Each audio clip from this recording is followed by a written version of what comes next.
Hello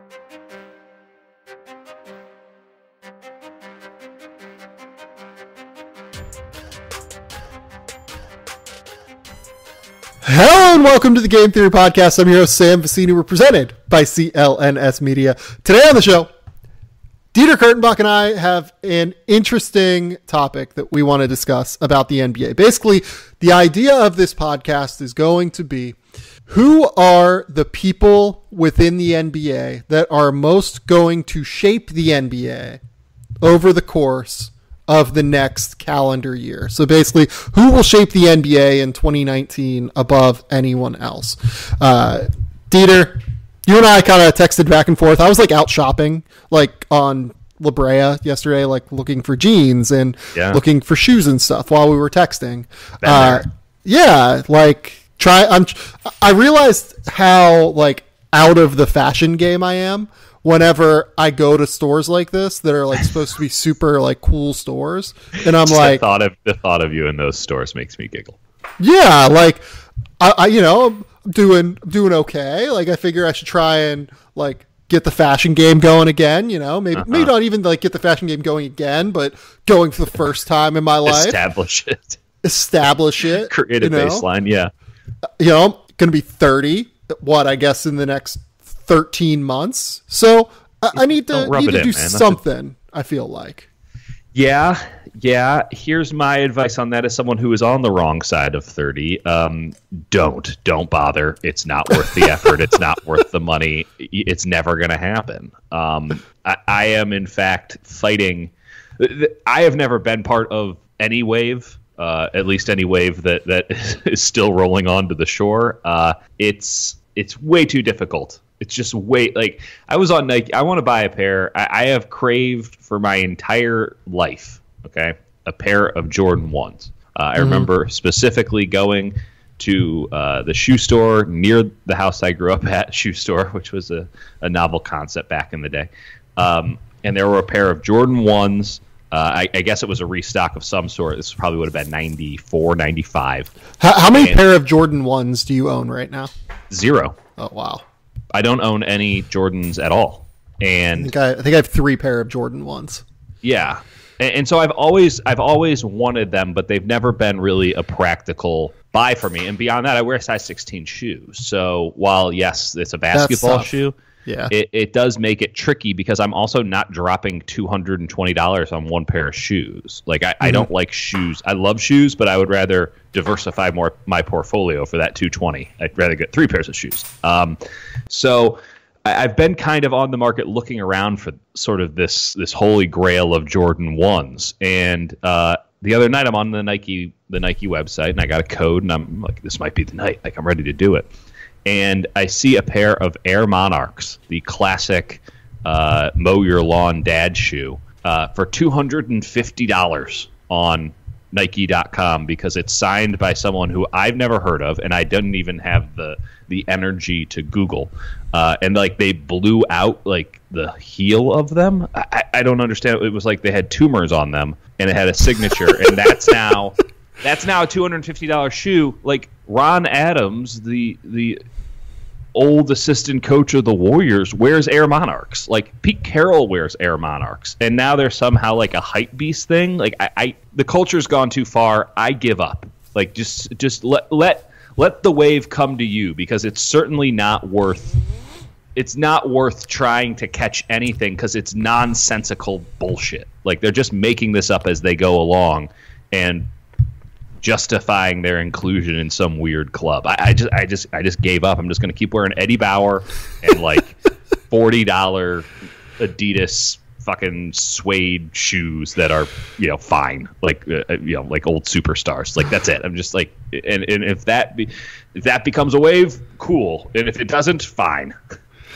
Oh my god, Dieter. Don't spend so much fucking money. Don't go. I have nice jeans. I wear $180 jeans mainly because I struggle with that part of it. I don't fit normal people clothes. Yeah, that's true. But we went to a store down here yesterday that was selling jeans for $200, and I was That's not crazy. Like it is. It's stupid. But once you've accepted that threshold as something you're willing to do, it's not insane.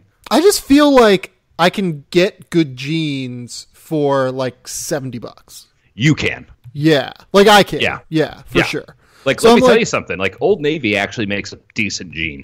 Mm-hmm. Like, yeah. Like, I buy jeans from American Eagle regularly. And, like, I'm comfortable with that. But, like, they're nice jeans. Like, sometimes you have to buy new ones. Like, I probably have to buy new American Eagle jeans at a rate higher than what I would have to buy, like, $220 jeans, right? No. No. That's a misnomer. I buy AG jeans. They got a little bit of elastic in them. They look pretty good. I have a bunch of like dress pants that are AG. Like I'm a big AG guy, and I'll buy them like Nordstrom Rack when they go on super sale, and hope that I win the lottery when it comes to my size, which is 34 or 30, 38, 36. Wishful thinking on the 34th. And then. But I have one pair of jeans like that, but like they'll blow out. Like that's the thing. If they're really nice, like it's typically a more. They're not exactly dungarees here. Like they're gonna blow out in the crotchal region. They're gonna if you are sitting on hard seats, like the pockets will bust out. Like that is what it is. You need to establish a good tailor. Whereas but you get them repaired. I guess there's more of a positivity to that. There's more of a they get a little bit of character in that regard, which you're certainly not buying the character. And then, but if you get like an Old Navy pair, or you go to Walmart and buy some Wranglers, like you can just keep buying. Like, okay, well the ass, the ass pocket blew out, or there's a hole there. Like, okay, I'll just go buy another pair. And I don't know what the right answer on that one is, but you're definitely not like buying quality with 200. In fact, you're probably getting a better quality with the lower cost jeans because there's some real fucking denim to them, as opposed to like them trying to turn them into yoga pants that look like jeans. Hot fashion takes from Dieter and Sam. This has to be. Sam, I will give you one great piece of advice, though. This is a legit piece of advice when it comes to fashion. And you should take this with 1,000 grains of salt, but I do think that this stands up. The Lululemon pants are incredible. Yeah, you've told me about those before. You are big on the Lululemon pants. I've been looking for sweatpants. I should probably do that. They're not sweatpants. They look exactly like I have a pair of blue. I couldn't remember colors. Blue Lululemon pants that look exactly like the pants I have for a blue suit, and so I'm like, that's an easy swap, and it's just fucking fantastic. And I swear no one would ever know. Like they're the same level of like sheen as like a nice silk suit that I paid a bunch of money for. It's gonna be hilarious. Like. When my wedding comes around in August, and if you and Heather come down for it, I'm gonna look at you during my wedding, and you're wearing those fucking Lululemon pants. Maybe I'm wearing shorts. This is another wave that I'm just gonna hope sticks around. Oh my god! They'll be Lululemons, but they'll be shorts. Oh my god! Best of luck with that. I'm going full AC/DC. It is an outdoor wedding in the middle of August, so I would not even in the Southland? Yeah, you bet your ass I'm wearing the shorts. Oh my god! This sweaty boy is not busting out the full suit for you. Oh, I don't blame you. You're going to be dripping the entire time. You're going to be dripping. Why are you doing that? Is everyone going to get a personal fan as a wedding gift? That's not a bad idea. I'm seriously bringing this up to Laura later. Here's your mister. Let's get into this. So we've got a list of like 12 or 13 people here. Realistically, 12 or 13 topics. It's something like 18 people because the one topic has 5 or 6 guys. And our goal here is just to discuss how these guys will shape the NBA over the next year. To me personally, I don't think that any singular person will shape the NBA more this year than Kevin Durant in calendar 2019. The reason that I say that is, A, he's a player. B, he is the Finals MVP, 2-time reigning Finals MVP. C, he's holding kind of the NBA hostage right now with his free agency situation. Like, he might not like that terminology necessarily, but it is a real factor right now. And it also gives us real reason to discuss here. Like, the Warriors lost to the Suns last night. This is what? Not something that happens, right?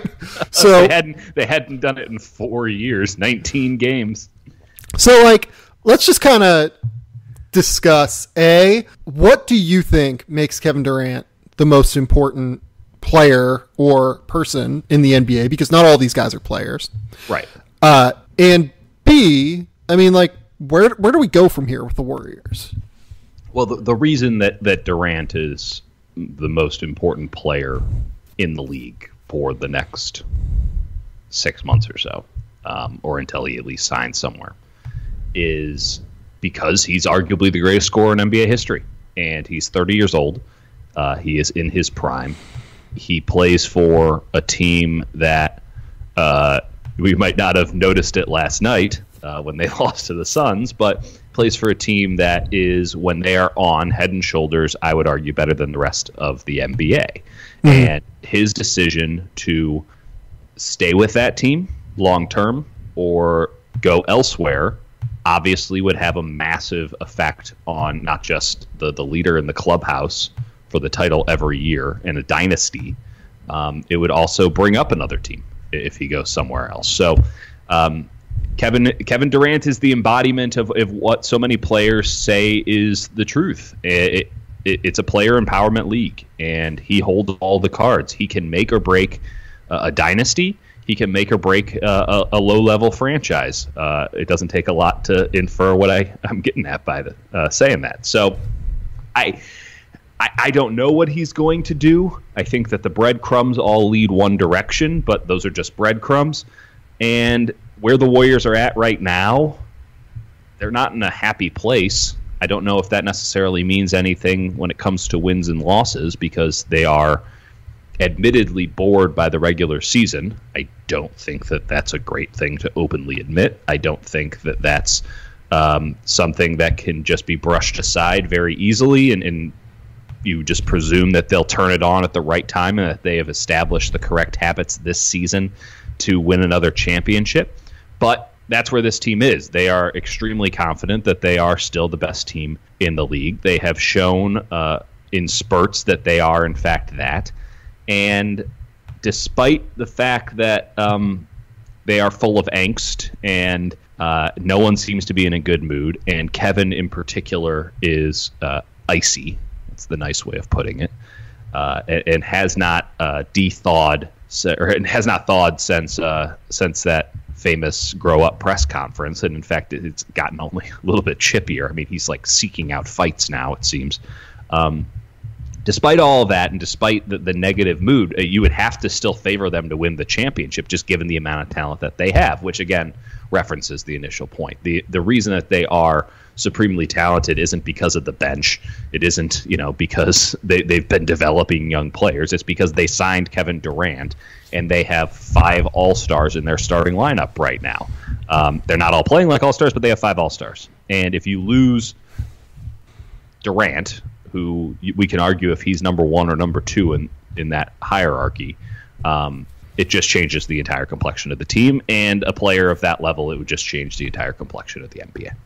Yeah, and I think that the big thing about that is Draymond Green has been, for differing reasons, be it injury, be it just lack of give a shit about the regular season. Yeah. He hasn't been what he's been in the past. And honestly, he is someone that you talk to NBA executives around the league, there's real concern about giving him huge money on a long-term deal. No question. That is something you've been told, I assume, as well? Yeah. No, I mean, there's concerns, mainly, and listen, and this is going to bubble up now in the next couple days regardless, because you saw Steve Kerr last night in that loss to the Suns late in the fourth quarter say, if the lip readers are to be believed, and it looks right to me, I'm so fucking sick of Draymond shit. I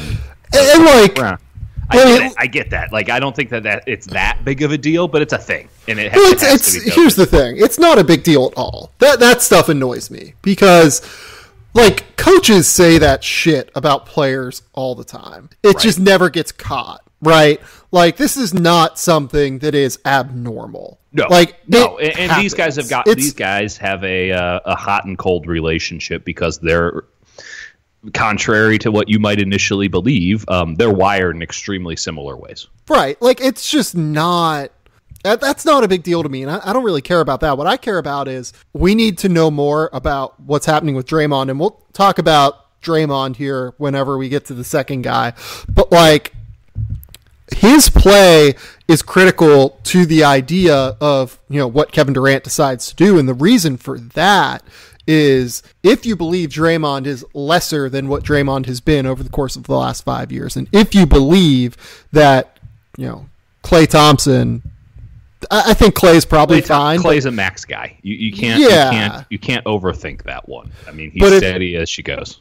So if you believe that Dre is a little bit less than what he has been in the past, and you believe that Klay, who is, I believe, 29 now, just turned 29 this year, so you're essentially paying him for his age 30 season next year. Yeah. If you believe he is slightly less than what he's been. Not a lot less, but just slightly less. In the years to come. Right. Then you're talking about a team that is no longer really like a crazy super team, right? No. If Kevin Durant lose Kevin Durant, you lose your crazy super team status. In fact, you could argue, given this season, this was something I was thinking about. I didn't write it last night, but it was something I was thinking about this morning as I kind of did the autopsy on my column from last night's game. You can argue that this team, given the current mood and state and angst that it has, needs to be shook up this offseason regardless of Durant's decision. Like that it might be better in some way if Durant just takes care of this himself, because these guys do not seem to enjoy anything they're doing right now. And I'm not sure that that's going to change come playoff time, because then it becomes this almost compulsory, well, we're the best team, we have to go out and win thing. Like there's no joy in Mudville right now. And that is what it is. It's not necessarily unexpected. This team has been together in some way, shape, or form for 4 years now. They have gone to 4 straight NBA finals. They're looking to go to a 5th. That is unprecedented since the Celtics. There's a reason it's been unprecedented since the Celtics, and we're seeing a lot of those reasons come to fruition for this team right now. They are not deep. They are extremely top-heavy. They are figuring out a lot of things on the fly because of the Cousins situation. Cousins, in theory, is gone, though he's been so underwhelming that he might come back for another make-it-or-break-it year. Yeah. But, yeah, I mean, you can make the argument that Durant is the cause of all of this angst because he's held this looming free agency over this team's head. He's sort of lorded over the team earlier in the season, and now he's just angry all the time, it seems. That negative energy has now spread to to other parts of the locker room. You could argue that this is a short-lived thing, because if they beat the Rockets, then everyone's going to go back and say, oh, they flipped the switch back and they're so excellent and they're obviously the number one team in the NBA. It was stupid we ever doubted them and they were just bored against the Suns, this and that. Andrew Bogut's coming in. He's an old, an old personality that they know. He might help unlock some stuff. There's a lot, but I can't escape that notion that this needs to stop, that they need to do something different and reinvent themselves in a certain way this upcoming offseason, because this has run its course. And that might be Draymond. That might be Kevin taking, if Kevin resigns, that maybe they have to look in other ways. And that might be moving on from Draymond, who still has a year left on his contract and who wants a full max after signing with Clutch Sports. Even if he doesn't necessarily deserve a full max going forward, he wants it for time served, because the way he sees it, he took a discount on his last extension and has out-earned that, and it's kind of hard to argue with that. So he wants to be made whole on his next deal, even though you're really not supposed to pay dudes for what they're about to do. Yeah, that's really not the way this works. And like I said, we'll talk about that in a minute. But with the Warriors, let's just kind of jump into like the debacle that was losing to the Phoenix Suns and what this all means going forward. I still don't think it means much, but you and I texted last night. Like, I do think that there's just one voice in that locker room that could kind of bring this all together, like if things really get disastrous. And I don't think we're at that stage yet. Like, they just beat the Nuggets by 17 on Friday. Yeah, we're not at DEFCON 1 or 5. Yeah, they beat the 76ers on the road last week. Like, this is not a disaster scenario. Now, like, they did both of those things while being moody, though. Moody is the nice way of putting it. So, like, here's the thing. Wednesday at Houston, Saturday at Oklahoma City, Monday at San Antonio. Like, 3 games in a row here that will test them. Like, they don't need to do anything because they are the champions and they are very clearly the most talented team. But I think that the 3-game stretch will tell us a lot about where they are. And if it goes poorly and if this starts to spiral, I just look at this as like, look, I know Stephen Curry isn't exactly like the most vocal human being when it comes to like basketball locker room dynamics. No. But I also do believe that he would step up if the time came, because at the end of the day, we can talk about Kevin Durant, we can talk about Steve Kerr, we can talk about Joe Lacob, we can talk about top to bottom, everyone in this Warriors organization. Nobody's voice means more than Steph. Nobody's voice means more. And it's not a voice that's used very frequently, though. It's not a voice that's used very frequently, but it's a voice that matters above all other voices. And I think that if this thing started to spiral, it would come. I think that he would be the guy to step up and really decide, hey, I need to do something here. Like, it's a nice notion, and I can't necessarily disagree with it, but it does feel to me as if the Steph stepping up and giving a rah-rah speech in the locker room to pull everybody together, one, could have negative consequences. I don't know that I agree with that necessarily. I don't know if I'm saying it. I'm just saying it needs to at least be considered as part of this calculus. And the second part, but like, we're talking about this as like a break glass in case of emergency. That was the scenario. Exact terminology I was about to use. It's a break glass in case of emergency. We are not in a full state of emergency yet. But if we get to that point, we've never been to that point with this team yet. We don't know what that state feels like. What does that look like? Steph is all that effective at this. We're just, now you're just throwing shit on the wall in a way and hoping that it sticks. And because I think we both hold Steph in high esteem, we're presuming that would be worthwhile. I don't know, because it's never happened before. So just the presumption of, oh, well, Steph will get him in line. Like, can Steph get him in line? Maybe it's a real question. Yeah. Maybe he's quiet in the locker room because he knows that's not something he's great at. You know, he does his leadership is quiet confidence, lead by example.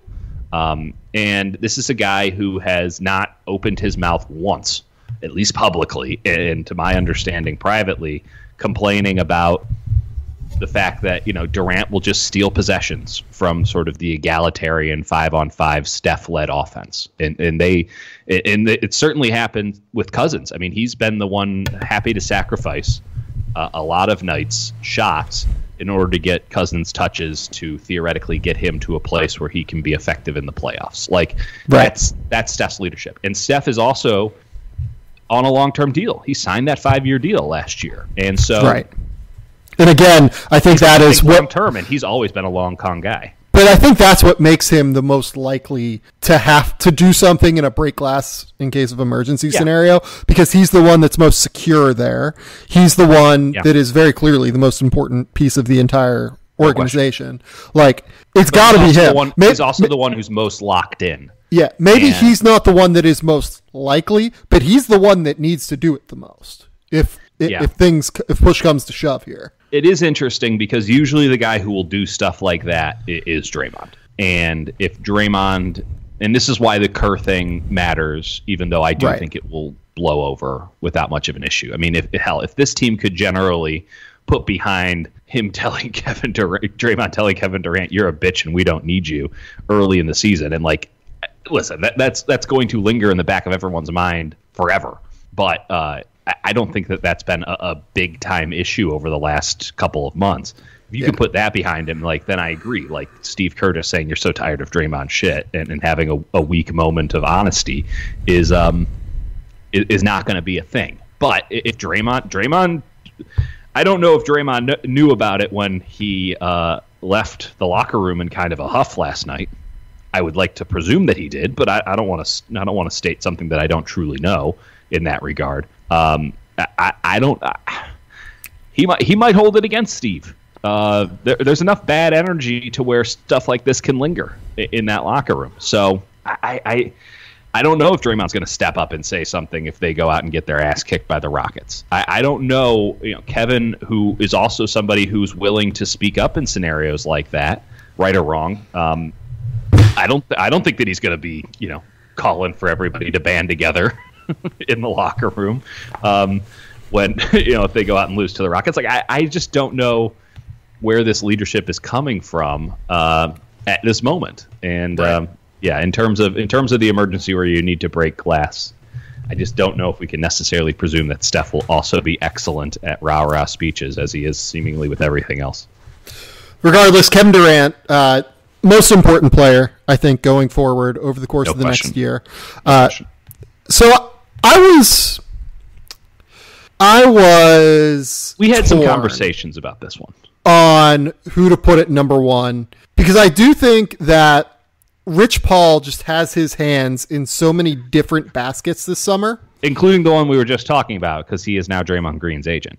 Right. Is that done, by the way? I know it was reported that it's happening. If it's reported, it's done. I mean, we understand how this cycle works. So Rich Paul has his hands in the Lakers, obviously, because of LeBron. No question. He's Anthony Davis's agent, so he will be handling those negotiations in part. Fun times. He has Draymond Green. Yep. Now, and as Dieter said, Draymond Green is going to want a contract of some sort. He wants. He probably wants. Baby. Yes, or like maybe he wants it. He wants it, and he might be considerate of a little bit less. But that negotiation could go sour fast if the Warriors don't come at a number where Draymond doesn't want it. Draymond's locker's next to Andre Iguodala, and Andre Iguodala milked some extra money out of the Warriors, and you can't say that necessarily it wasn't worth it, but Andre Iguodala is a deft operator, and Draymond's out for the full bag, and the Warriors better bring it, otherwise there's going to be a problem. Right. So I'm trying to remember, like, what is his potential extension number? I don't think that it's full max. Like, I don't think it's... Well, that's one of the big reasons that he's been openly gunning for Defensive Player of the Year, because if he wins it twice, then he gets Supermax or Full Max. I don't know. You're better. 1, 2, 3, 4, 5, 6. So this is his 7th year. So he will now be eligible for 30% of the cap. He might be able to get there in terms of an extension. He might be able to get close to being able to get 30% on an extension. And if it's not 30%, it is close-ish, I would say, to 30%. And this is the other thing with Draymond. Like, yes, I just haven't done the math on this ahead of time. I'm sorry. I'm just kind of it's okay. I should probably have it, and yet I'm not even close. So I appreciate your effort. The other thing with Draymond too is, how do you value the sort of ethereal stuff that Draymond brings, being the heart and soul of a defense that hasn't really engaged at all this year? It's a lot of things that don't necessarily translate to obvious money in the way that, like, a guy who can go out and score 25 points per game. There's a very clear barometer for how you pay that kind of guy. Draymond's viable to not score any points and be the most important player on the court. So there's not a lot of comparables here.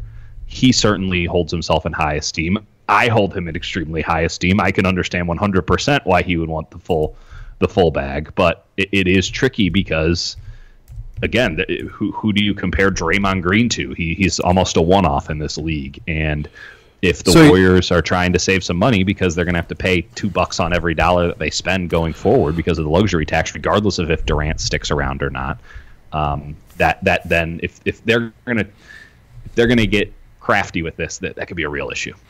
So, for what it's worth, the Warriors can only give Draymond $22.2 million to start his next contract. So it would be the 2019-20 season that is locked in for $18 million would exist, and then the next year on top of that, the 2021 year, would be at $22.2 million. He's going to want more than that. So there's no he I would turned be down shocked a 3-year if contract extension this past offseason. I don't expect him to sign an extension this upcoming summer. I would think that he would hit the market in full when he becomes a free agent after next year, and that doesn't preclude him from re-signing with the Warriors, but I do expect him to entertain other offers. Which, by the way, another reason that he'll do that, the 2020 free agency class is, whoo boy, is it a disaster. It makes a lot of sense for him to do so. Yeah. Good time. So, with Dre, there's just kind of a lot going on there, and we can move to him later. That's like Rich Paul's least interesting client right now. Right. So, like, Draymond Green, the question with Draymond is if Kevin leaves and the Warriors decide I don't think Kevin has anything up. to do with it. I really don't think Kevin has anything to do with it. I do. I definitely believe that if Kevin Durant leaves, I could see the Warriors going, the best way for us to shake this up outside of Kevin is by moving Draymond with 1 year left on his contract. And then I don't know why I said that. I don't think that has anything. Like, clearly that has something to do. I said that like 10 minutes ago. I'm try and derive value that way. Yep. And Rich Paul would be involved in that. Like, finding a place that Draymond is willing to re-sign with, finding a place that makes a lot of sense for him. Like, Miami makes a lot of sense for him, but does Miami make sense for Golden State? I don't know. Because the best way to derive value out of that scenario is trading him to a place he would be willing to re-sign. And, I think it's going to have to be a contender. I think it's going to have to be a team that probably has like a good city. I don't know that it's going to have to be like an incredible city, but like he's probably going to want to go coastal. Detroit has always been brought up, but I don't know if there's a path for him to go there, particularly one that works for the Warriors. Yeah, like I don't really see how Detroit works for the Warriors. But he entertained the notion of going to Detroit, his hometown team, or at least his home state team, last go around in free agency or quasi free agency. I mean, the Clippers are semi-interesting. It'd be interesting, yeah. If only because they have like the way to do it. Like you could do Lou Williams, Montrezl Harrell to make the money work. Yeah, I just, again, you can argue that those guys provide something similar in a way. I'm just saying in terms of the money. I'm not saying in terms of the money. Like value. I just don't know if you, again, the same reason that it's hard to figure out what Draymond Green is actually worth. It's hard to get anything what you would argue fair value back for a guy like Draymond Green, even one who's declining. So right. And if you're the Clippers, the idea there would be you would still have two max cap spaces and Draymond Green if you would do that. So, but the Warriors, here's the thing: like the Warriors are not going to be the Death Star if they lose Kevin Durant, but they're still going to be good. They're still going to be a playoff team. Right. They still have Steph and Clay, and a clever GM in theory that can maybe make something happen. But I agree with you that they would try to move on from Draymond and even just to open up some cap space for Giannis down the line or something. But I think it's an option. I don't know that it's I don't know that it's going to happen. I just think it's an option that they'll consider more than anything, and it's something that Rich Paul will be involved in. The obvious one is just Rich Paul dealing with Anthony Davis this summer. Anthony Davis is a top 5 player in the NBA who will be traded this summer. We know that for a fact now. Will it be Boston who can give the best offer? Will it be the team that gets the number 1 overall pick if it's the Knicks? Will it be someone that we don't really see coming? Like, I don't really know who that could be necessarily.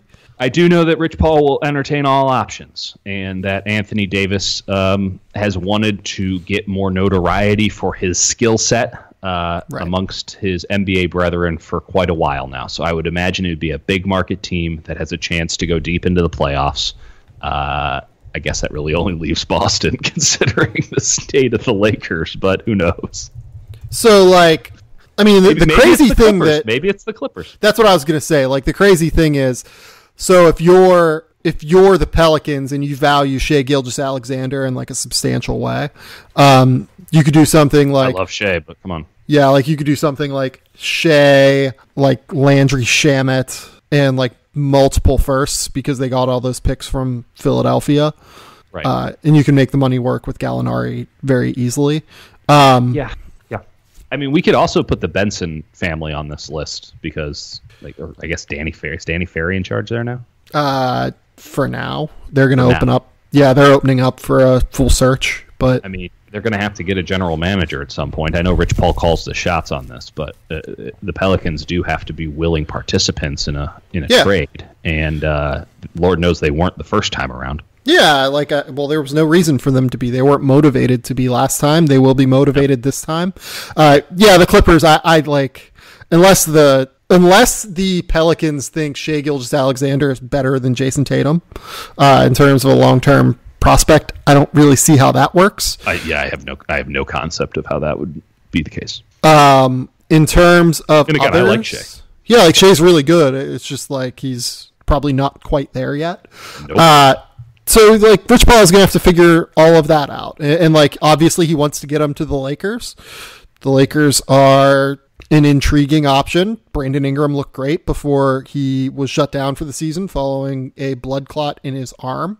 Yeah, which that's a dangerous... Huge bummer. That's really a dangerous thing to go into the off season with. I mean, it's a dangerous injury in general, but if that's something that is possibly repetitive, that's a major league deal because I mean, what was it that ended Chris Bosh's career? Wasn't it something similar? So Brandon Ingram's is deep vein thrombosis, right, which is like a blood clot in a very strange place. And in his case, I believe it was his arm. He has to go on blood thinners, and you just can't play when you're on blood thinners because if you start bleeding, you can like bleed out and die. Yeah. In Chris Bosh's case, it was a pulmonary embolism that was like moving toward the heart, if I remember correctly. Right. And I don't remember if like he continued to develop them or not. Like, I feel like that was an issue there. Just saying, you can't mess around with blood clots. Yeah. Blood clots are something that could very easily end a career.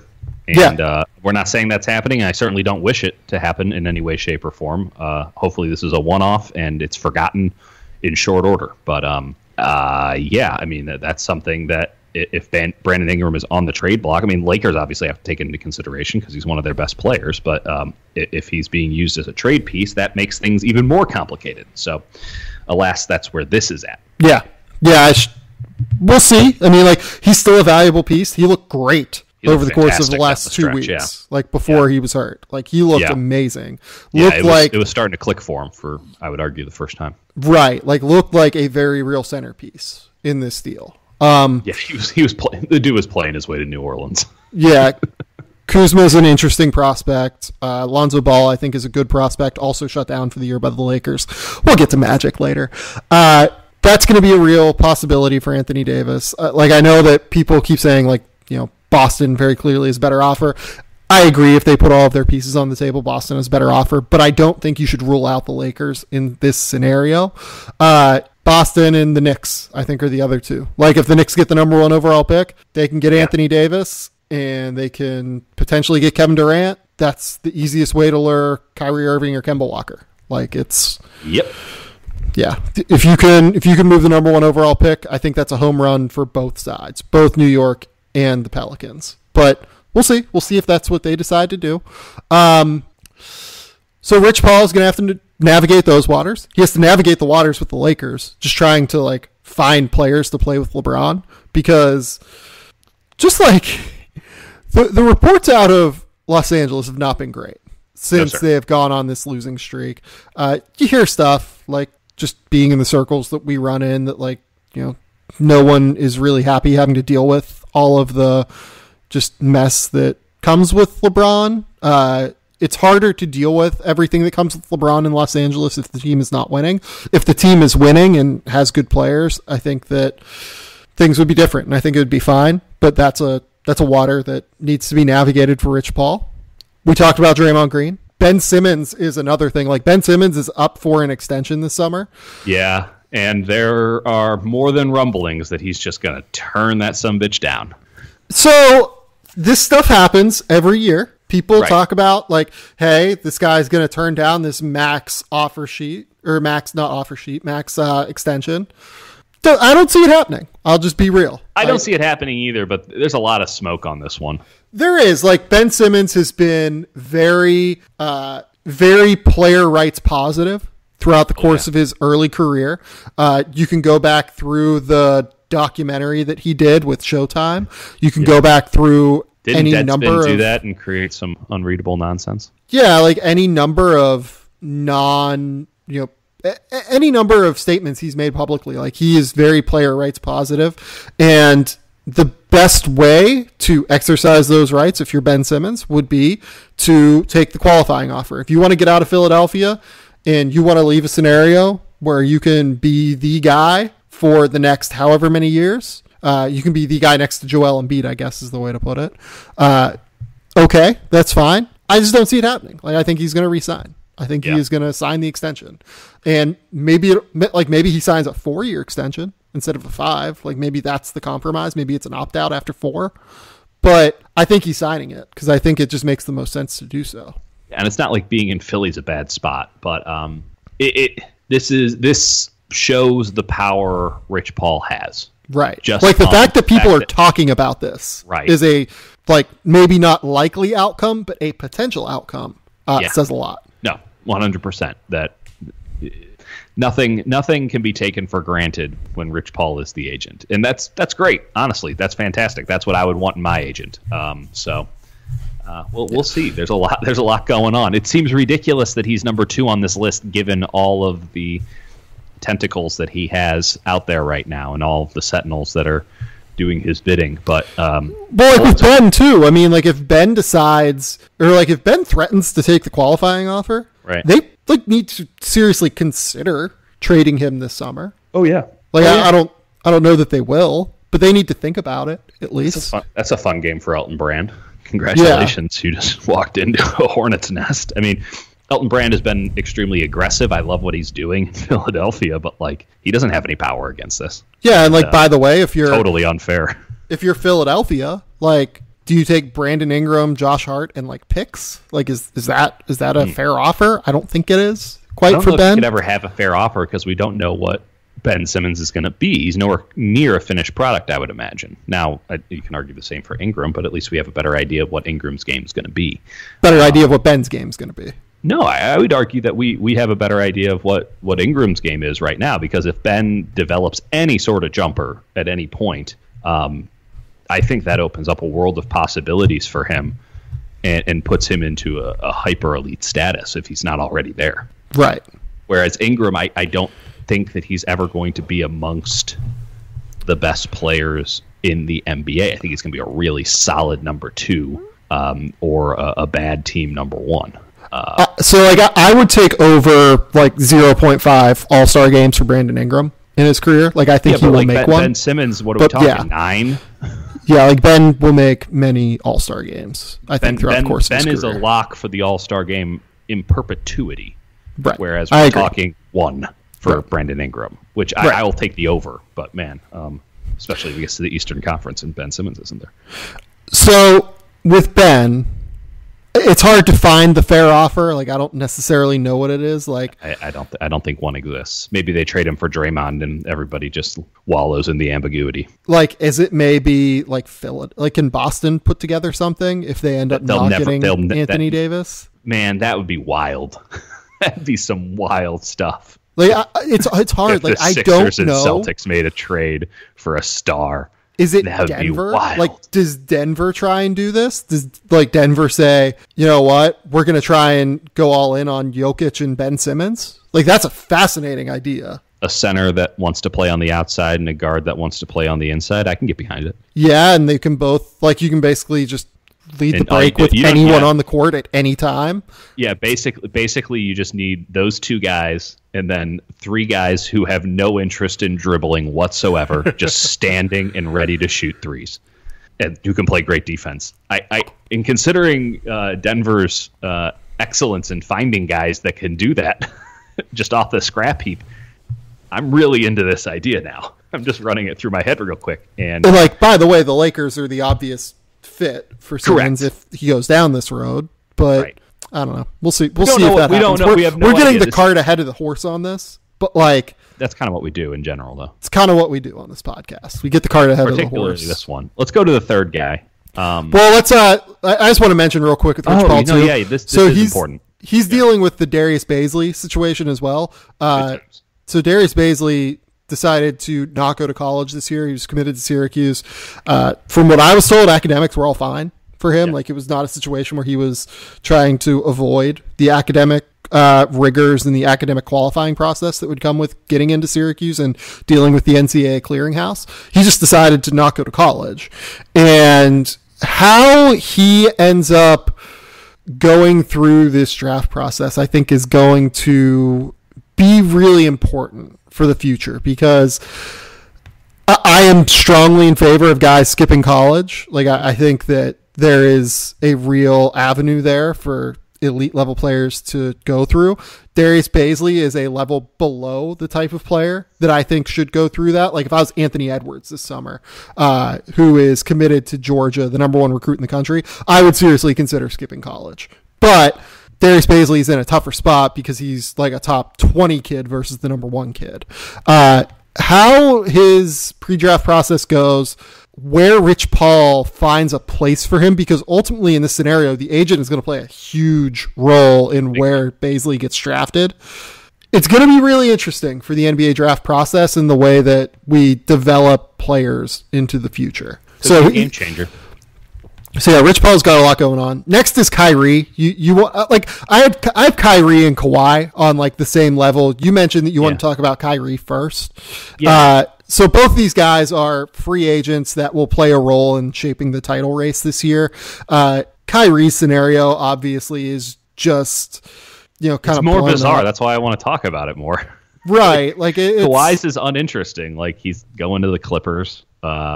Presumably, I mean, that there are other options. He can go a lot of other places, but like, Kyrie's not, or I'm sorry, Kawhi has not made a thing out of this, whereas Kyrie has absolutely made a thing out of all of this, and it has something to do with the Kevin Durant scenario. So just by association there, I think he wins the tiebreaker. But they're both of a similar ilk. They're just handling it in very different ways.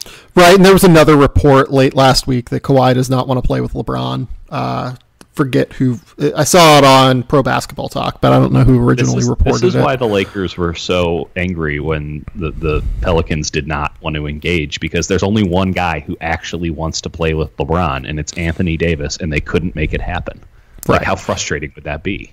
So the Warriors, Kings, Lakers, the Celtics went on the road and swept those three teams. They have the Clippers tonight as we record this podcast on Monday.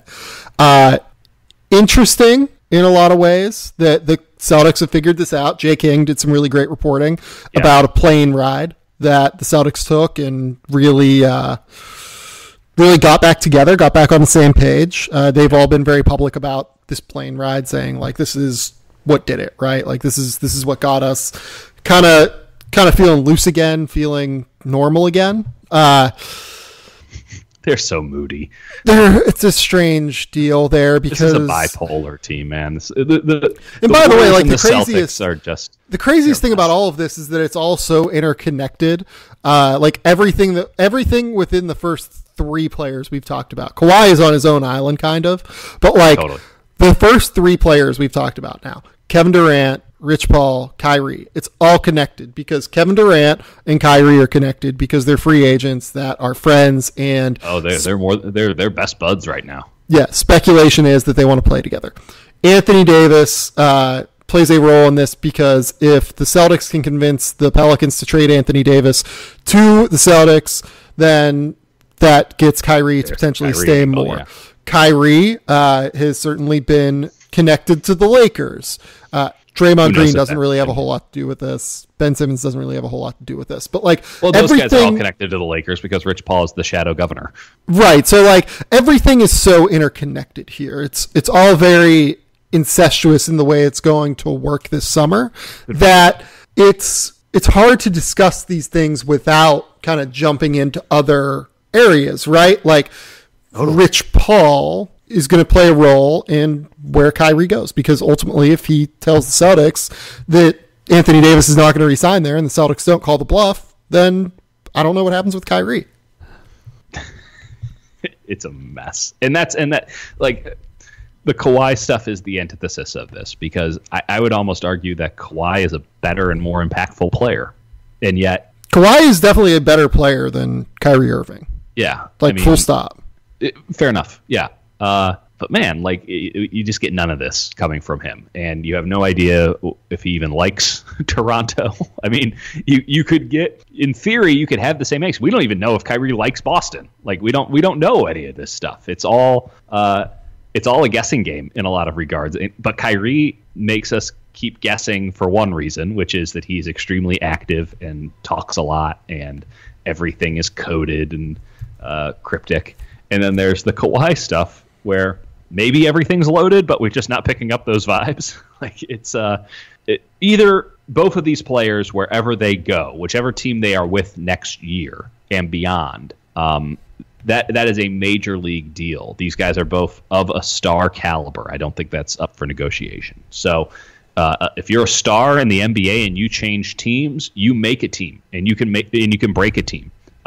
Lesser than the Kevin Durant effect, but similar in a lot of ways, because we're dealing with the same wavelength. So, but yeah, ultimately the Kyrie thing is so messy and so peculiar and more interesting that you have to give him the nod. When it comes to Kawhi, though, maybe this is the tiebreaker for you, because you were having trouble discerning between the two of them on the ranking. Not that the ranking matters at all. This is totally arbitrary nonsense. But which team do you think has a better chance to compete for the title? Is it the Celtics or is it the Raptors? I do think it's the Celtics at the end of the day, because I think the Celtics will pose more problems for the Warriors. Yeah, I agree with that. Like, I don't think that you can play Marc Gasol really against the Warriors unless they play Cousins regularly, and I don't think when push comes to shove, the Warriors will play DeMarcus Cousins like a crazy Do not amount. Underestimate Steve Kerr's propensity to do weird shit with centers in playoff series. Sure, but like if they get down, they will figure it out.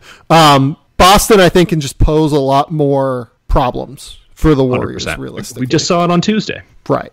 So I would say them, and I would say that because of that, Kyrie can probably pose more of an issue. But the Raptors are really good, and the Celtics right now are in the 5 spot in the East. Yeah. So they're going to have to play one of Philadelphia or Indiana in the first round. That's a losable series. And then they're going to have to play Milwaukee in the second round, probably. That's a losable series. So, like, Boston is setting itself up. Even if they are better than Toronto in a head-to-head, I mean, they might be so battle-scarred by the time they play the Raptors, whereas if the seeding hold, the Raptors are playing the Nets, who, listen, I stand for the Nets, but that doesn't worry me. Well, and then Boston needs more than anything. They need to get to the 3rd spot, I think. The team that gets to the number 3 seed, the 76ers, Indiana, or Boston, will have a significant advantage, because they will only have to play 2 of those crazy series as opposed to 3 of them. 3. Yeah, that's 100% right. I mean, that's the most interesting subplot of this NBA season that is not being discussed. The fact that the Pacers have not fallen off after the Oladipo injury, and that they are still mucking things up for teams like the Celtics and the 76ers by still pretending like they're in this bad boy, which they very well might be. They're playing good ball, though they've lost their last 2. Well, here's the thing, too. Like, do I think the Pacers win a first-round series if they're against one of these teams? No. But a series against the Pacers is going to fucking drain you. Like, they are going to defend you. They are going to play tough. They're going to play physical. They're going to play... Have fun with Miles Turner blocking 10 of your shots. Right. Like, have fun having to have, like, Thaddeus Young lean on you for 40 minutes a game. Yeah. Bojan Bogdanovic is going to play physical with you on the perimeter. Their perimeter defenders are going to hit they're like you the perimeter. Jazz of the Eastern Conference. Like, you don't fear them, but God damn it, are you angry when you have to play them? Well, like I do fear the Jazz a little bit, by the way. Like, I think the Jazz can make a run, but like the Pacers are kind of like the old school Jazz teams where they will be miserable to play, and they will just like beat the shit out of you. Basically, you might not. They might not win the series, but they will beat the shit out of you. No question at all. So Kyrie, Kawhi. Let's talk about Kawhi, because I think Kawhi is in a very different spot, just because, like you said, his free agency any idea if he actually likes playing in Toronto? I don't. I genuinely have no idea about Kawhi now than before the trade happened. I have zero idea if he likes playing in Toronto or not. Which God bless that inscrutable man. Yeah, I love it. Like, I have no idea what's going to happen. This motherfucker is impressive. I have no idea what's going to happen. I have no idea. Everybody else is having public freakouts, and this dude is just like rocking his New Balance and going to work. And we should all be. The NBA could use a little bit more Kawhi these days. Like, no idea what's going to happen with Kawhi. None. And I love it.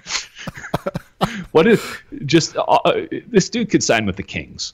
No, he won't go that crazy. But like, it is probably one of the Clippers or Toronto. Those seem to be the two places that are brought up most when you talk about this. Toronto wouldn't have been brought up last year, though, and so I don't know. I guess we no one thought that Paul George was staying with the Thunder, and here we are. So who the hell? And like another part of this too is like the Clippers feel confident that they're getting everyone, right? Like the Clippers feel confident that they will pitch free agents and win.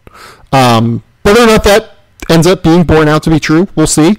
But I do think that there is something to, hey, Kawhi Leonard is from Southern California. He will be able to essentially create his own super team with the Clippers.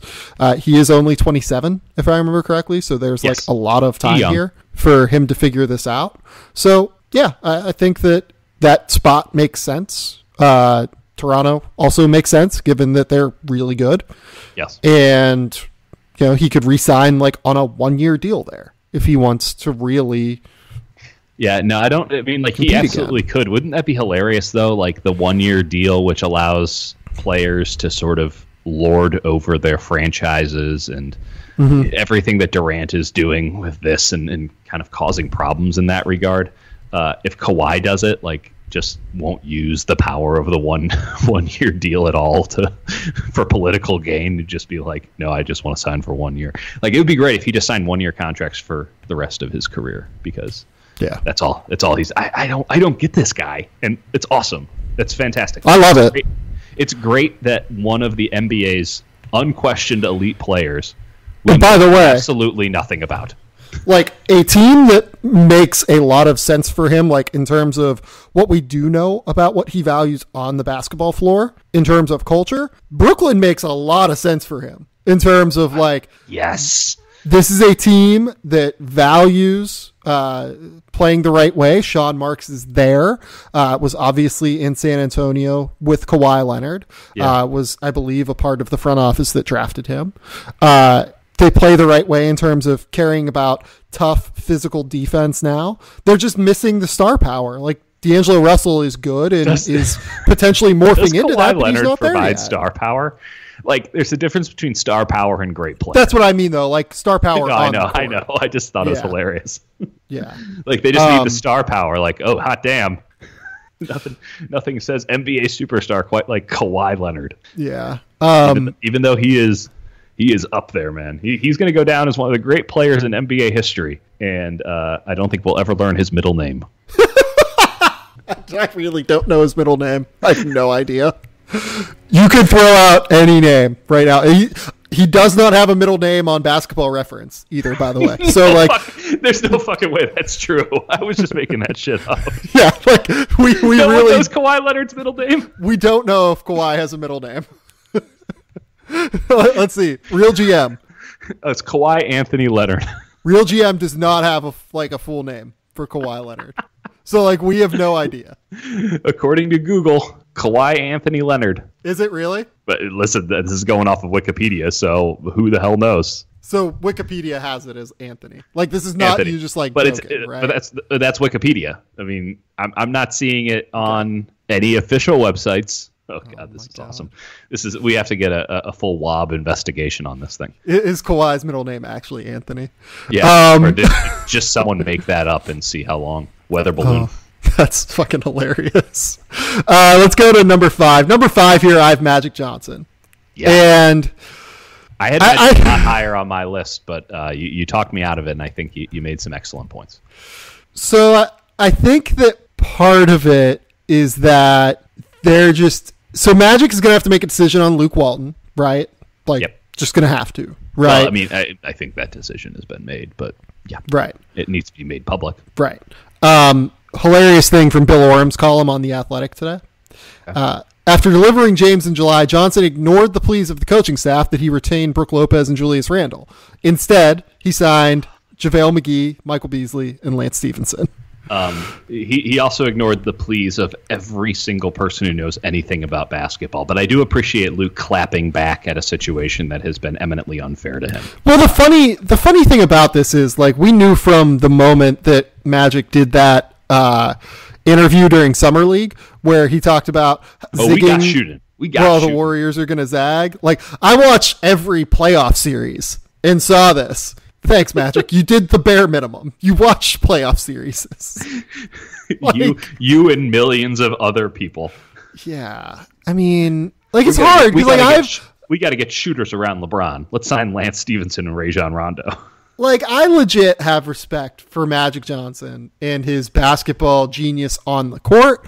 I have respect for Magic Johnson as a businessman who has made hundreds of millions of dollars investing in companies and being on boards of companies. But as a basketball businessman, not so awesome. Right. Like, basketball genius plus businessman genius does not equal basketball businessman genius. Like, basketball businessman might be my new nom de plume. But, like, Vincent Adultman, basketball businessman. Is Magic Johnson the Vincent Adultman of NBA general managers? There was a theory for a while that the Magic Johnson Twitter account was run by a German Shepherd dog, a golden retriever dog. Yeah, just like all positivity all the time. It was just a smiling golden retriever, just happy at all times. And it was like, you read it back, and if you just kind of view it from the viewpoint of like a talking golden retriever from one of those movies in the late 80s, early 90s, it really did play the part. And I wish I could have that kind of positive energy. I certainly don't. That would be fantastic. I would love to be a golden retriever myself, but alas, we're not there either. So Magic is going to have a lot to do. Magic has a max free agency spot this summer. If they miss out on Anthony Davis, which I wouldn't say is a sure thing. I wouldn't say is a sure thing, but I would say it's more likely than not that they miss out on Anthony Davis. Okay. That's an interesting take. I just put it at 50-50, but sure. Yeah. But like, I think there is a better chance that Boston gets him. And I think that there is a real chance that, like, the team that gets number 1 overall throws that in a deal for Anthony Davis. Like, if the Knicks get number 2 overall, is there a chance that, like, the Pelicans value RJ Barrett at a significantly high level and say, like, RJ Barrett, Kevin Knox, Mitchell Robinson, and Frank Ntilikina for Anthony Davis? Like, is that a reason? Is that a better offer than what the Lakers can put on the table? Like, personally, I don't think it is, but are the Pelicans petty enough to just send him to the East? Maybe. Yeah. I'm not saying that, like, I think that all of this is rational. I'm saying that we don't even know who the GM is. We don't even know who's going to make that decision. So it's exactly right. So it's hard to really decide what the deal is. But let's say that the Lakers miss out on Anthony Davis. This gets hard. This gets really hard because, like, is Jimmy Butler interested in going there? Do they try and sign Jimmy Butler? Is Jimmy Butler just going to stay in Philadelphia? Is that somebody you want? I mean, honestly, like, I think Philadelphia is probably a better spot if Jimmy Butler just full on wants to win for the longest period of time that he can win. Yeah, I think that is a better spot. I'm saying more to the effect of is Jimmy Butler, given his size, his theoretical position, LeBron James, is that a match that even really works all that well for the Lakers? Or are they not just really for hell-bent on star power no matter what? Yeah, not really for me, but he'd at least be a star. Milwaukee, Chris Middleton. Like, Chris Middleton has publicly said he's very happy in Milwaukee. Milwaukee feels good about re-signing him. I don't think he leaves Milwaukee. The next place in terms of free agency is, like, then what, Kemba Walker, realistically, if we're saying Kawhi is not going? Like, is it Klay Thompson, I guess? Yeah. If Klay wants, we don't really know what drives Klay necessarily, I guess, but I mean, we do. It's just not, does not Klay, what most other people are driven by. Yeah, like, does Klay want to deal with the LeBron circus? Clay is going to get a max from the Warriors, and I would imagine that he signs it. That's kind of where I'm at. So, like, you're at Kemba Walker, who Kemba, by the way, is a guy that's like an honorable mention on this list. Yeah. We're going to run through a few names here at the end. And we've gone through a couple of the names on it. I mean, you mentioned Jimmy Butler. He's an honorable mention on this one, too, because... Yeah, we'll talk about them in a minute, because, like, Magic Johnson, I think, is, like, just fascinating in a lot of ways. It doesn't feel like Magic has as much agency as he should have, given his position with the team. And Rob Pelinka should be part of this as well. Yeah, Rob Pelinka, I think, deserves to be mentioned as well. Like, is there a chance that they try and sign DeMarcus Cousins if they miss out on some of these guys? Yeah. I don't think that's a good decision, but yeah. Like, Kyrie has been mentioned with them now. I think that we should probably bring up Kyrie. Yeah. I think one of New York or Boston is more likely, but we should bring them up. The funniest one is D'Angelo Russell. I can't imagine D'Angelo Russell re-signing there. I can't imagine Julius Randle signing there. That would be hilarious. Like Al Horford, I think would rather just re-sign with Boston because that gives him a better chance to win. Al Horford's got his money. I think that he'll be cool about it going forward. Yeah, so like it's hard. Like it's like Kemba Walker then is the guy that they probably spend on, and that's if Kemba leaves, and that's if Kemba decides that he would rather be in Los Angeles versus his hometown of New York, both of which have max cap spots in Brooklyn and the Knicks. So, like, yeah, if that's the scenario, then that's LeBron, Kemba, and maybe Anthony Davis. That's an interesting 1, 2, 3. Oh yeah, like I think that team probably wins a title. To be honest, LeBron, Kemba, and Anthony Davis. Like I think that team wins a title, but that requires a lot to go right. When would they do that? I mean, listen, that's an awesome 3-man unit, but like I would legit say that team would be favored to win a title next year over a Durant Warriors, over a Durant less Warriors. Let's say less Warriors. Okay, so we've already. I mean, listen, I understand why your mind is there. Yeah, like let's say if Kevin Durant would leave the Warriors, I think that a Lakers with LeBron, Anthony Davis, and Kemba Walker is favored to win the title. Yeah, I like it. But that requires them to get Anthony Davis, and we just said that the Lakers are probably second or third in the pecking order there. They're just second or third in the pecking order of everyone, it seems like, right now. Yeah. Which makes it really hard. They're probably going to get someone. Killing it. Well, they're probably going to get someone. Like, we should feel good about that. But how low on the list do they have to go? Yeah, like it's who, and I don't know who the who is there. I don't know who the who is either. Maybe it's Zion. It'd be really funny if they won the lottery.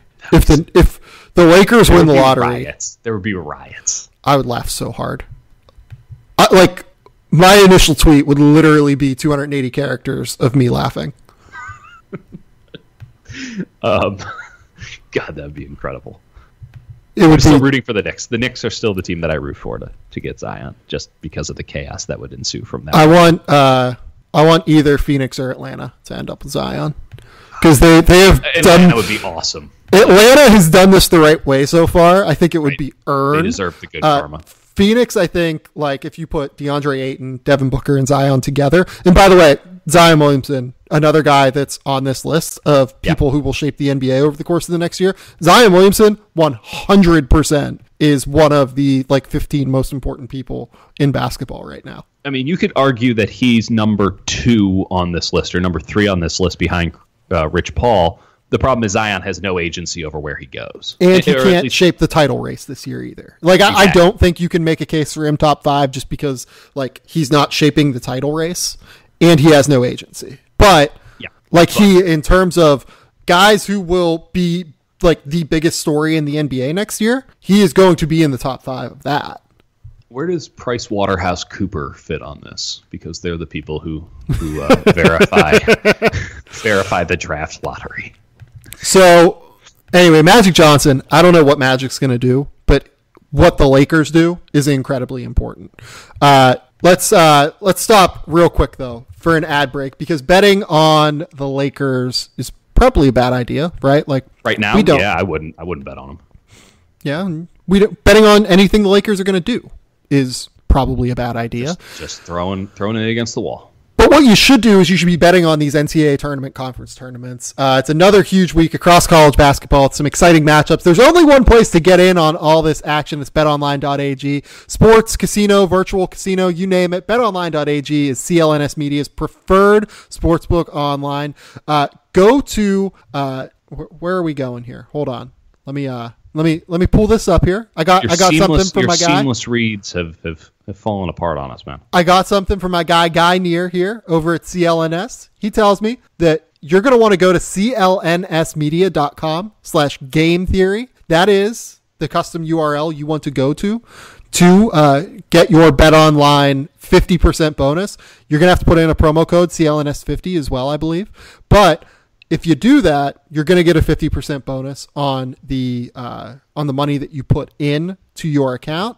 BetOnline is just fantastic. I mean, I am so excited for these conference tournaments this week. I will bet on almost every single one of them. I will bet on a winner. I'm excited to bet on DePaul to win the Big East tournament because I want chaos, and they're probably at like 20-1 right now. The best place to do that is betonline.ag. Go online or use your mobile phone to sign up today at betonline.ag. Try some in-game live betting. I do that pretty regularly too. Use that promo code CLNS50 for a 50% sign-up bonus. betonline.ag. They are your sportsbook experts. Dieter, Ooh. I've also got another advertisement here. Hit them. We talked about fashion earlier in the podcast. Oh, Jesus.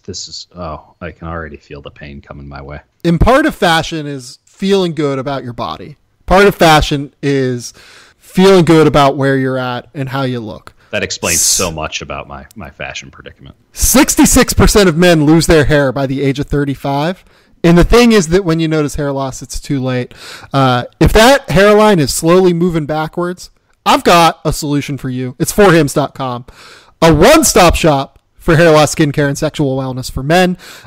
Thanks to science, baldness can be optional. Hims connects you with real doctors and medical-grade solutions to treat hair loss. These are well-known generic equivalents to name-brand prescriptions to help you keep your hair. No waiting room, no awkward doctor visits. You save hours by going to forhims.com. It really is so easy.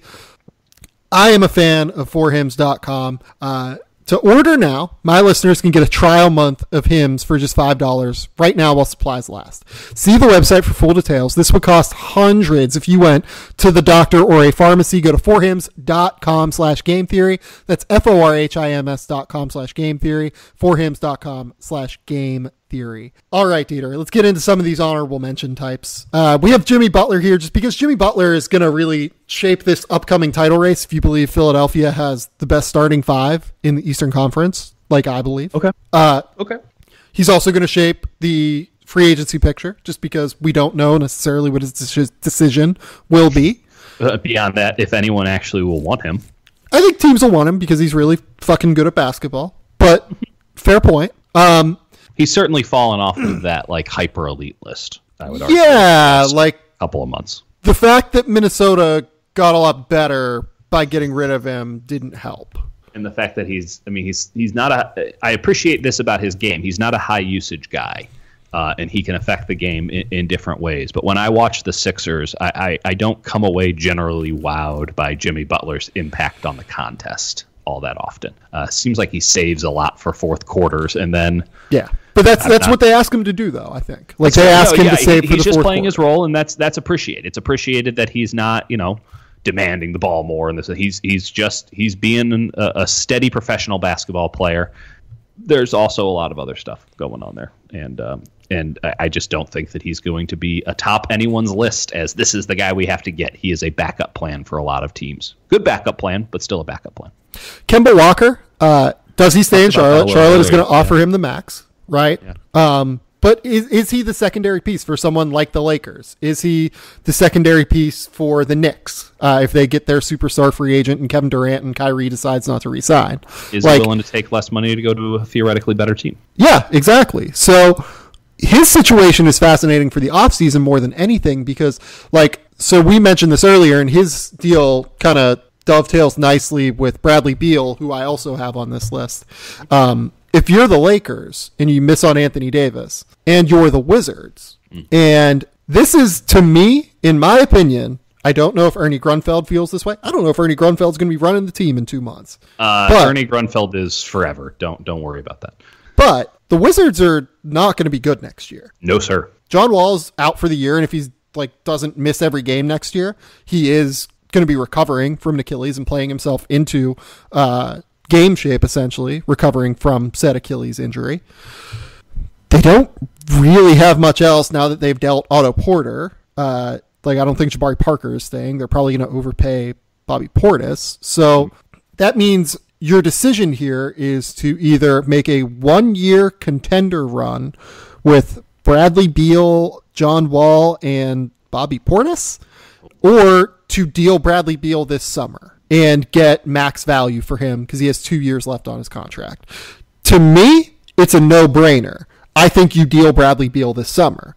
I don't know if they feel that way, but that's what I would do. I would deal Bradley Beal and start to rebuild if I was Washington. You could get a massive package for Bradley Beal. If you're the Lakers and you miss out on Anthony Davis, you have to go right to Bradley Beal. I think you go right to Bradley Beal. I think that you move Brandon Ingram. I think you move Lonzo Ball probably. I think you move both of them in that deal, and you probably move a first-round pick for Bradley Beal. I don't think you think too hard about it. I mean, Beal is an elite player in this league. And he's a perfect fit. I don't know if there is a player in the NBA right now who is more of a perfect fit for LeBron than Bradley Beal. Yeah. Then again, there's not a lot of teams where Bradley Beal isn't a great fit because he's just such an excellent, well-rounded player. And then again, Magic Johnson hasn't exactly placed a lot of value on getting a perfect fit for LeBron James. So maybe all he of this JaVale McGee. What more did you want? Maybe all of this is theoretical in nature, but I think that a little bit. But you can make a case for so many teams around the NBA to go get Bradley Beal, right? You can make a case that the Clippers, the Warriors should go do it. The Clippers should go try and get Bradley Beal and then use their 2 max cap spaces and use Bradley Beal to lure those 2 max cap guys in. You could make a case that the Kings should go get Bradley Beal, I think, and just pair him with Buddy Hield and De'Aaron Fox and just create that works out long term. An unbelievable shooting core. Yeah. You can make a case, I think, that even someone like San Antonio should go get Bradley Beal if they can get their pieces together. I don't think that they necessarily have the pieces, but there are just so many different spots where his game works. We're also dealing with a front office, as you mentioned. You don't know if Ernie Grunfeld's calling the shots, but this is a team that doesn't have much interest in anything other than short-term kind of 1-year deals to win the 8 seed. And yes, next year is going to suck, but they probably view next year as, well, we still have Bradley Beal. We can maybe go out and get somebody and get the 8 seed next year. And then John Wall's coming back, and God knows John Wall's an elite player in this league. We're paying him like one, so we should be A-okay down the line. So long as we keep Bradley Beal and John Wall, everything's going to be fine for the Washington Wizards. Of course, that isn't the case, but we're not dealing with rational actors. Right, if you're Utah, I think you should make a real offer for Bradley Beal. What is there a team out there that you think should not? I mean, you could maybe make a case for Phoenix. I don't know that I would love Devin Booker and Bradley Beal defending wings. I don't know if Dallas has anything left to deal for Bradley Beal. Yeah. New Orleans, any team that's rebuilding in the next 2 years. I don't know if Atlanta should do it. Atlanta probably shouldn't do it because they're trying to align their core to compete at the same time. But Cleveland, again, same deal, probably shouldn't do it. If you're the Knicks, though, and you get 2 max free agents and Anthony Davis gets traded to the Celtics, and you can maybe move Frank Ntilikina, Mitchell Robinson, and Kevin Knox and a pick for Bradley Beal.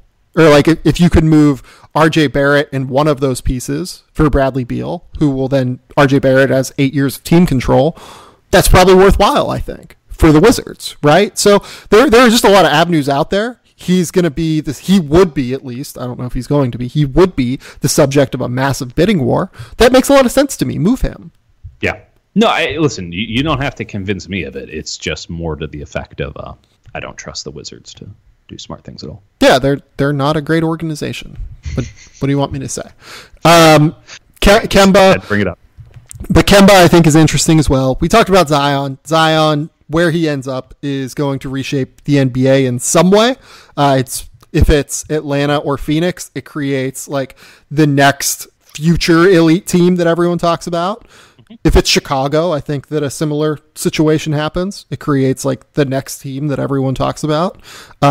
Minnesota, obviously, again, another team, like all of these teams that are missing the playoffs. He genuinely changes their fortunes in a significant, substantial way. If it's Dallas actually might be my favorite spot.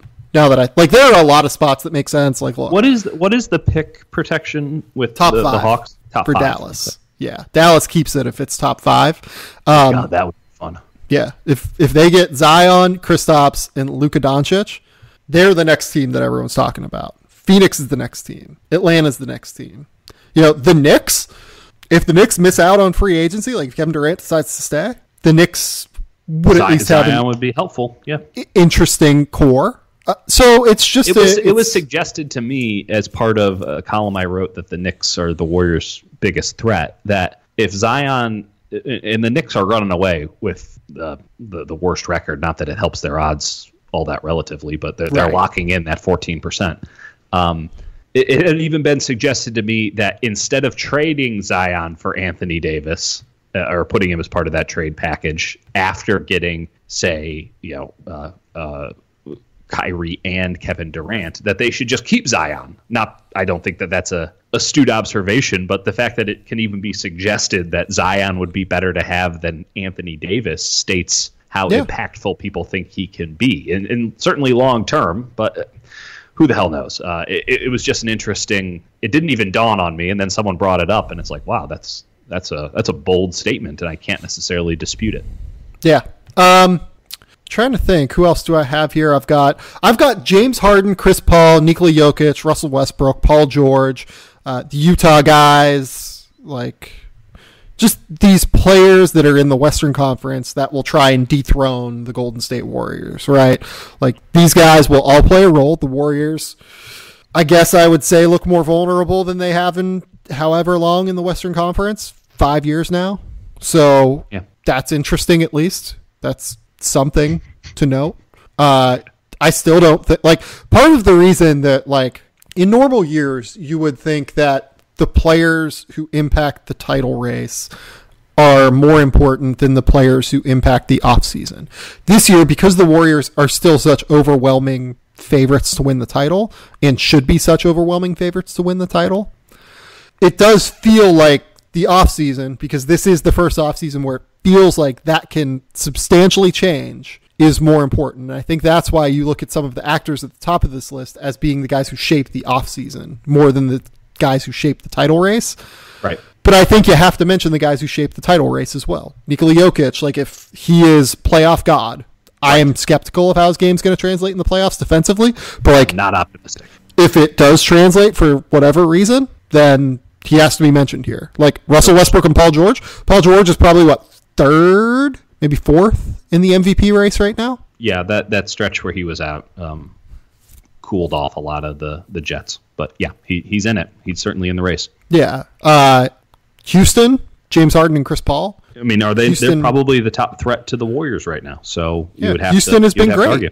Yeah. Houston has been great over the course of the last month and a half. So I look at all of this as fascinating in terms of, can someone finally knock off the Warriors? I'm skeptical. I don't think it's going to happen this year. But the Warriors will essentially knock themselves off. They have to come down to meet everyone else's level. That is something that could very well happen. The question is who could take advantage of a situation like that. So the players that you just mentioned are the leaders of teams like that. I don't think Denver's necessarily of that class, but Houston, Oklahoma City, that's a 1-2 that if the Warriors aren't right for that series, and that series seems inevitable against at least one of those two teams,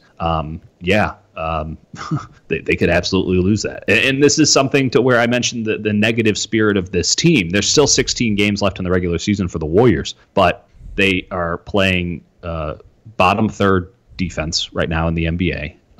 Their offense is clunky and disjointed at times because they're overfeeding DeMarcus Cousins in the low post. There is a bad vibe. There's a bad energy around this team. And if that doesn't change, that's the kind of stuff that can undercut a great team come playoff time. If you go down 2-1 in a series and you got all this negative bad energy, it can go one of two ways, but you don't bet on a team with bad energy in a situation like that to come through in the clutch, even though they have done it time and time again. This is a team that is exceptional at dicking around. We saw it in last year's Western Conference Finals, where they had to go and have exceptional second halves against the Rockets in Game 6 and 7 to not just stave off elimination, but win the series in and of itself. I don't know if Chris Paul changes the calculus at all, no more so perhaps than Andre Iguodala would have, but the gap between the Warriors and the rest of the Western Conference, I don't think is as large as it has been in prior years because of the Warriors' lack of depth and because of that bad energy. And if there are a couple of guys in the Western Conference that decide this is it, and they put together their best year in the postseason, this postseason, we're not talking about the Warriors coasting to a championship. We're talking about another team coming out of the Western Conference. So, and the team that we haven't mentioned here, by the way, in any of this podcast, is the team with the best record in the NBA right now, the Bucks. Yeah, and we do, and this is something that I'm going to rally for the next month until the playoffs start, which is we do not talk about the Bucks enough. Yeah. They're doing historic shit. They are they the best team in the NBA? Right now, they are playing like the best team in the NBA. Yeah. They have the number 3 offense. They have the number 1 defense. But the reason that there is still skepticism about this is even like among NBA circles, like with you talk to NBA executives as much as I do, like there is still concern about if this team is a regular season team or if they're a team that can be successful in the regular season and the playoffs. And part of that is, can they adjust to what other teams present them? And look, we talked about all the best players in the Western Conference that are going to shape the Western Conference playoff race. We could say like Giannis Antetokounmpo is probably going to be the MVP of the NBA this year, given the way the Bucks have played. Should be the MVP in my opinion. He is going to play a role here. He needs to be mentioned. But to me, the guy who's going to play a bigger role in all of this is Mike Budenholzer. Mike Budenholzer, throughout his career, really has been not a guy who plays like switching defense at all.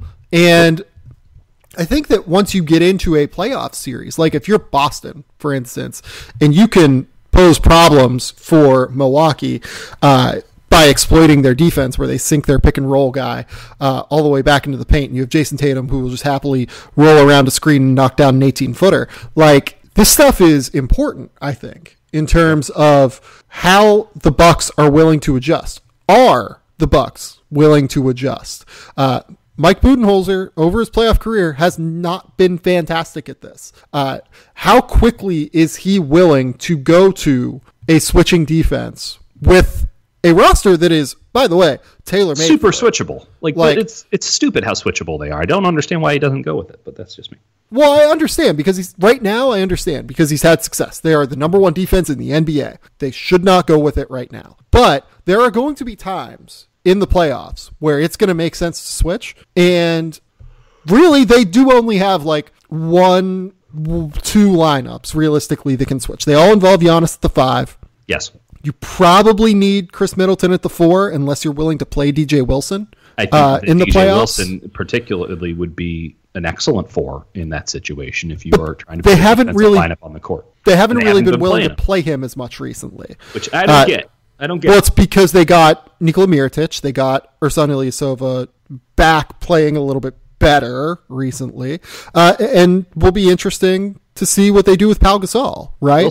They're playing Pau over Wilson right now, and it's like Wilson is, I don't know, maybe this is just me holding on. DJ Wilson is a better player than Pau Gasol right now. Like, there's just no question straight in up. My mind. There's no question in my mind. Like, DJ Wilson was found money for this team, and he is just absolutely like the epitome of a Bucks player. He's stupid long. He can do the basic stuff right. He's got a little plus. Like, he's a super poor man's Pascal Siakam in a way. I mean, way further back on the development curve, but like you can see these sparks that get you really excited about what this guy could be down the line. And now he's relegated to the bench. I just don't get it. Yeah. I mean, like, just you can look at the player type that like the Bucks bring in, and I think it in large part has to do with what Mike Budenholzer wants, right? Nikola Mirotic, Pau Gasol, Brook Lopez, like. I'm not sure what Pau Gasol. I mean, he wants Ersan Ilyasova. Ersan Ilyasova is like the tailor-made Mike Budenholzer guy. He just wants a dude who's willing to stand outside the 3-point line. Like what are we saying? He likes quote unquote cerebral, slow white dudes who will run his scheme. That worked out great in Atlanta. Right. Like, so I don't know what to make of all of this. I'm going to be fascinated to see if he's willing to go with more of the switching lineup, if he's willing to try and do things that make more sense realistically in a playoff series. If he's willing to play 2019 basketball. Yeah. So, because at some point he's going to have to. Like, he's just going to have to. So, no, he doesn't. He doesn't have to do shit. I think at some point he's going to have to, but that's just me. Okay. That's logic speaking. We're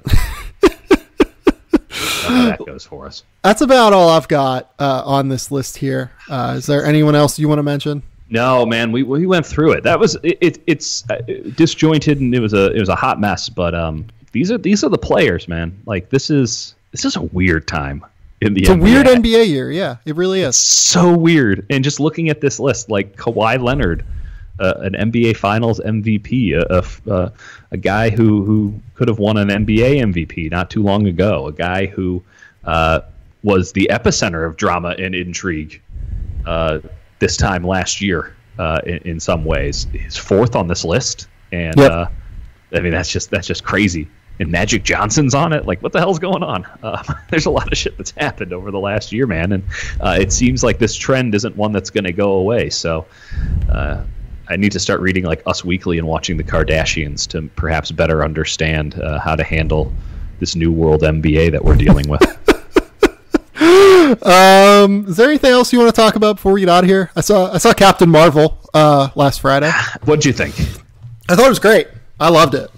That's awesome. Okay, well I'll go see it then. I legit thought it. I was questionable like for the first half hour, and then it really came together. I thought it was fantastic. Really, really good. Okay. Good to know. I mean, I haven't heard terrible things. The worst I've heard is meh, which that's fine. I mean, there's some stuff that's going to blow up, so I'll take meh. Yeah. So like, look, it hasn't been a great year of 2019 movies so far. Nope. But like, I have it ahead of Velvet Buzzsaw as my favorite movie right now. Not a high bar. Yeah, it's not a high bar, but like, solid A- movie. I thought. Counts. Yeah, it counts. Yeah. No, like, that's good. That's good. Good movie. I'll go see it in the next couple of days. It's shown around the corner, so that's good times. I mean, other than Trent Brown becoming the highest paid offensive lineman in NFL history, because John Gruden's got a John Gruden. I don't know. I don't know what's going on in this world. Things are crazy right now. I'm gonna go see if the Warriors haven't all beaten the shit out of each other. That's what I'm gonna go do this afternoon. That'd be nice if they haven't done that. It would be nice on a human level, but to quote Darren Rovell, this is bad for our country, but it is tremendous content. Oh no, Dieter, tell the people where they can find your work. The San Jose Mercury News, the East Bay Times, it's all part of the Bay Area News Group, and you can find me on Twitter at D Kurtenbach, where I am much more cogent and energetic. Go to iTunes, SoundCloud, Google Play, Android, wherever you listen to podcasting content. Please subscribe, rate, review this podcast. Go to The Athletic. Keep me employed over there as well. That'd be nice. You've been killing it. You've been killing it with those coach interview stories, man. I mean, that was good stuff. And I'm also going to be doing some like team-based off-season / draft previews. I've written the first one already. It's on the Knicks. We're trying to decide how we want to roll it out and everything. So that'll be coming at some point here. But until next time, we'll talk soon. Bye.